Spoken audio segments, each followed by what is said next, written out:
ಭೀಕರ ರಸ್ತೆ ಅಪಘಾತಕ್ಕೆ 3 ಬಲಿ, 15ಕ್ಕೂ ಹೆಚ್ಚು ಕಾರ್ಮಿಕರಿಗೆ ಗಾಯ. ಶ್ರೀನಿವಾಸಪುರ ತಾಲೂಕಿನ ಕಾಲೋನಿ ಗೇಟ್ ಬಳಿ ಭಾನುವಾರ ಸಂಜೆ 6 ಗಂಟೆಯಲ್ಲಿ ಭೀಕರ ರಸ್ತೆ ಅಪಘಾತ ಸಂಭವಿಸಿದ್ದು, 3 ಕೂಲಿ ಕಾರ್ಮಿಕರು ಸ್ಥಳದಲ್ಲೇ ಮೃತಪಟ್ಟಿದ್ದಾರೆ. ಘಟನೆಯಲ್ಲಿ 15ಕ್ಕೂ ಹೆಚ್ಚು ಮಂದಿ ಗಂಭೀರವಾಗಿ ಗಾಯಗೊಂಡಿದ್ದು, ಆಸ್ಪತ್ರೆಯಲ್ಲಿ ಚಿಕಿತ್ಸೆ ಪಡೆಯುತ್ತಿದ್ದಾರೆ. ಶ್ರೀನಿವಾಸಪುರ ಸಮೀಪ ಹುಣಸೆಹಣ್ಣು ಕೊಯ್ಯುವ ಕೂಲಿ ಕಾರ್ಮಿಕರು ಕೆಲಸ ಮುಗಿಸಿಕೊಂಡು ಮರಳಿ ತಮ್ಮ ಗ್ರಾಮಗಳಿಗೆ ತೆರಳುತ್ತಿದ್ದ ವೇಳೆ ಈ ದುರ್ಘಟನೆ ಸಂಭವಿಸಿದೆ. ಕಾರ್ಮಿಕರನ್ನು ಹೊತ್ತೊಯ್ಯುತ್ತಿದ್ದ ಬುಲೆರೋ ಪಿಕಪ್ ವಾಹನ ನಿಯಂತ್ರಣ ತಪ್ಪಿ ಪಲ್ಟಿಯಾದ ಪರಿಣಾಮ ಈ ಸಾವು ನೋವು ಸಂಭವಿಸಿದೆ. ಸೀನು, ಮುನಿಯಮ್ಮ, ವೆಂಕಟಪ್ಪ ಮೃತಪಟ್ಟಿದ್ದು, ಮೃತರು ಮತ್ತು ಗಾಯಾಳುಗಳು ಮೂಲತಃ ಆಂಧ್ರಪ್ರದೇಶದ ಮದನಪಲ್ಲಿ ವಿಧಾನಸಭಾ ಕ್ಷೇತ್ರದ ಚಂಬಕೂರು ಪಂಚಾಯತ್ನ ಪಾತೂರು ಮತ್ತು ಪೂಲಕುಂಟ್ಲಪಲ್ಲಿ ಗ್ರಾಮದ ನಿವಾಸಿಗಳೆಂದು ಗುರುತಿಸಲಾಗಿದೆ. ಅಪಘಾತ ಸಂಭವಿಸಿದ್ದು ಕೂಡಲೇ ಸ್ಥಳೀಯರು ಹಾಗೂ ಪೊಲೀಸರು ರಕ್ಷಣಾ ಕಾರ್ಯಕ್ಕೆ ಧಾವಿಸಿದ್ದಾರೆ. ಗಾಯಗೊಂಡ 15ಕ್ಕೂ ಹೆಚ್ಚು ಕಾರ್ಮಿಕರನ್ನು ಶ್ರೀನಿವಾಸಪುರ ಹಾಗೂ ಮದನಪಲ್ಲಿಯ ಸರ್ಕಾರಿ ಆಸ್ಪತ್ರೆಗಳಿಗೆ ದಾಖಲಿಸಲಾಗಿದ್ದು, ಕೆಲವರ ಸ್ಥಿತಿ ಚಿಂತಾಜನಕವಾಗಿದೆ ಎಂದು ವರದಿಯಾಗಿದೆ. ಘಟನಾ ಸ್ಥಳಕ್ಕೆ ಕೋಲಾರ ಎಸ್ಪಿ ಕನ್ನಿಕಾ ಸಿಕ್ರಿವಾಲ್ ಹಾಗೂ ಮುಳಬಾಗಿಲು ಡಿವೈಎಸ್ಪಿ ಮನಿಷಾ ಅವರು ಭೇಟಿ ನೀಡಿ ಪರಿಶೀಲನೆ ನಡೆಸಿದ್ದಾರೆ. ಗಾಯಾಳುಗಳ ಆರೋಗ್ಯ ವಿಚಾರಿಸಿದ ಅಧಿಕಾರಿಗಳು ಘಟನೆಗೆ ಸಂಬಂಧಿಸಿದಂತೆ ಮಾಹಿತಿ ಕಲೆ ಹಾಕಿದ್ದಾರೆ.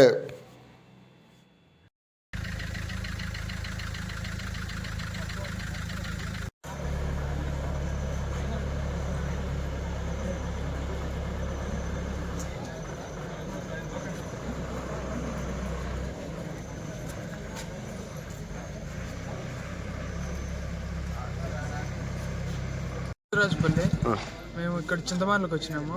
చింతమానులకు వచ్చింటే ఇంటికి పోతుంటే 5 గంటల కాడ 5:30 కాడ ఇక్కడ యాక్సిడెంట్ అయింది. బ్రేక్ ఫెయిల్యూర్ అయ్యి అంబులెన్స్ కాల్ చేసాము, వచ్చారు. ఇక్కడ హాస్పిటల్కి వచ్చినాము. ఉంటుంది సార్, 19 మెంబర్స్ ఉంటుంది. డెత్ అయిందప్ప సార్? డెత్ ఏమైనా అయిందా? 1 మెంబర్ డెత్, 1 మెంబర్ డెత్, ఇంకా 2 తెలియదు సార్. సీరియస్ ఏమైనా ఉందా? సీరియస్ ఉన్నారు సార్. అంతా ಯಾವ ಊರು మీరు? అంతా పోలంట్లపల్లి. ఆంధ్రనా? ఆంధ్ర. మదనపల్లి ఎవరు సార్? ఆంధ్ర అంటే మాదంతా ఆంధ్రానే, పోలంట్లపల్లి సార్ మాది. ಯಾವ డిస్ట్రిక్ట్ అప్ప? అన్నమయ్య డిస్ట్రిక్ట్.